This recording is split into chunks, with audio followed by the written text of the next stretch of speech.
Assalamualaikum warahmatullahi wabarakatuh. Perkenalkan, nama saya Nurul Hafidzatul Sania. Nomor NIU saya 18622011069 dari kelas akuntansi 6 SIP 3. Nah, di sini saya akan menjelaskan tentang metodologi penelitian akuntansi sebagai cara yang digunakan untuk menjawab permasalahan penelitian. Nah, di sini ada 4. Yang pertama, populasi dan sampel. Apa sih yang dimaksud dengan populasi dan sampel? Populasi dan sampel itu adalah keseluruhan dari subjek penelitian. Nah, sedangkan sampel adalah sebagian dari populasi itu tersebut. Nah, sampel adalah bagian dari populasi yang memiliki karakteristik mirip dengan populasi itu sendiri. Yang kedua, ada jenis data. Jenis data ialah keterangan himpunan fakta, angka, grafik, huruf, tabel, lambang, objek, kondisi, dan juga situasi.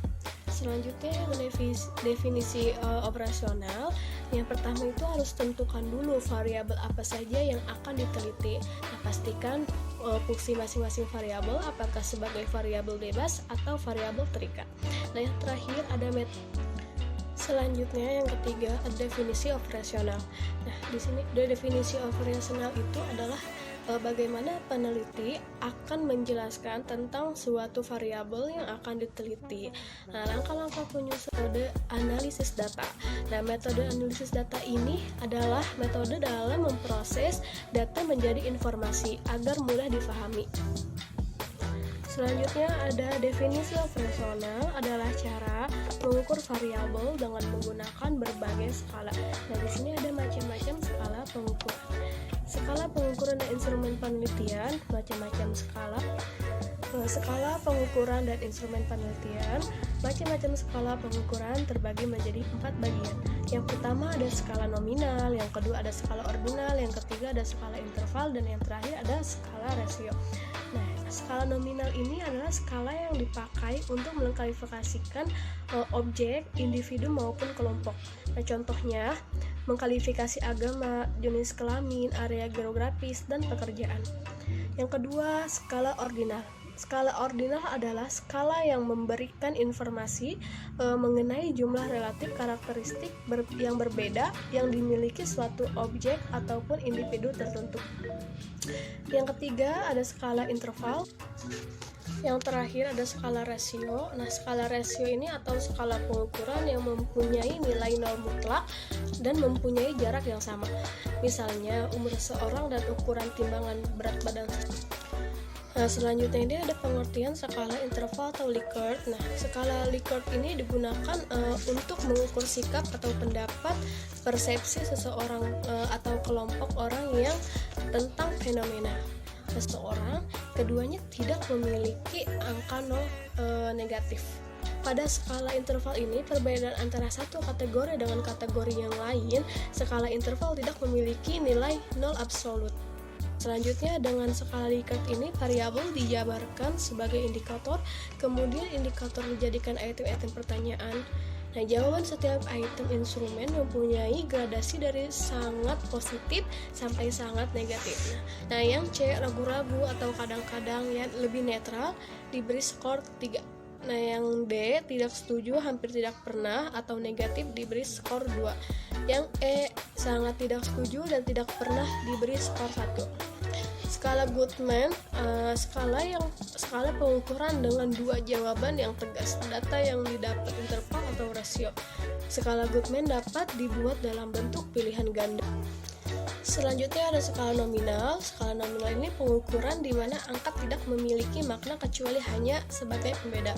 Nah, di sini ada contoh hitam dan putih, KAP Big 4, dan KAP non Big 4. Selanjutnya ada skala ordinal. Skala ordinal ini memiliki makna rating. Nah, makna rating ini seperti halnya juara. Di dalam rating juara itu terdapat. Selanjutnya ada skala rasio. Skala rasio ini adalah skala yang paling terakhir, tetapi skala ini skala yang tertinggi dalam skala populasi dan sampel. Populasi adalah wilayah generalisasi yang terdiri atas objek, subjek yang mempunyai kuantitas dan karakteristik tertentu yang ditetapkan oleh peneliti untuk teknik sampling. Teknik sampling ini adalah teknik pengambilan sampel secara sistematis. Teknik sampling ini seperti gambar berikut.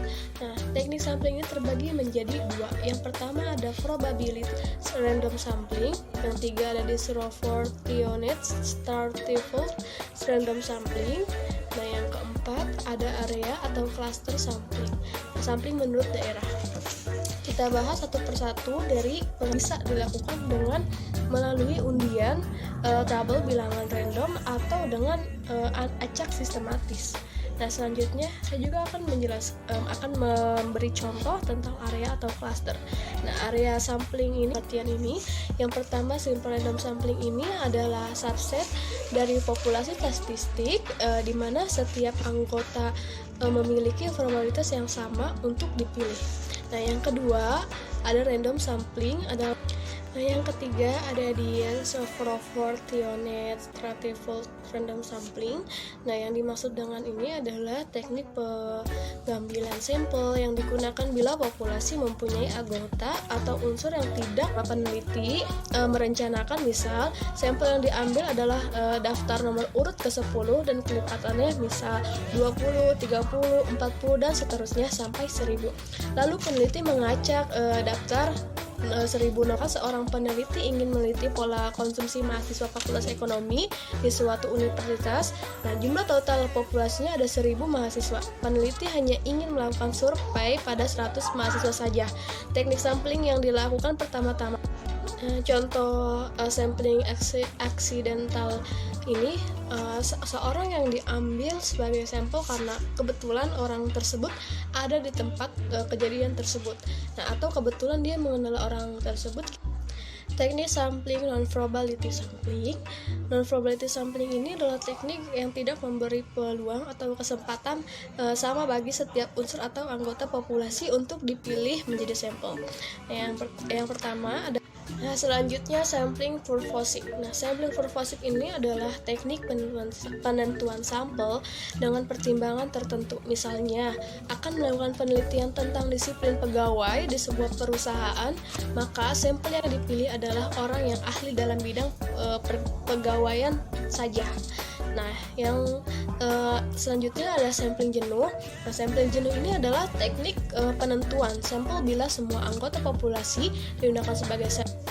Saya akan memberikan contoh dari simple random sampling.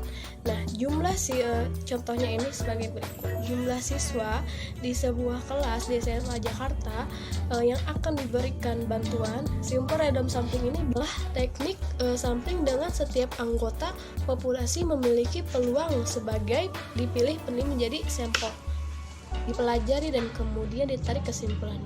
Latihan ini, yang pertama simple random sampling ini adalah subset dari populasi statistik, di mana setiap anggota memiliki probabilitas yang sama untuk dipilih.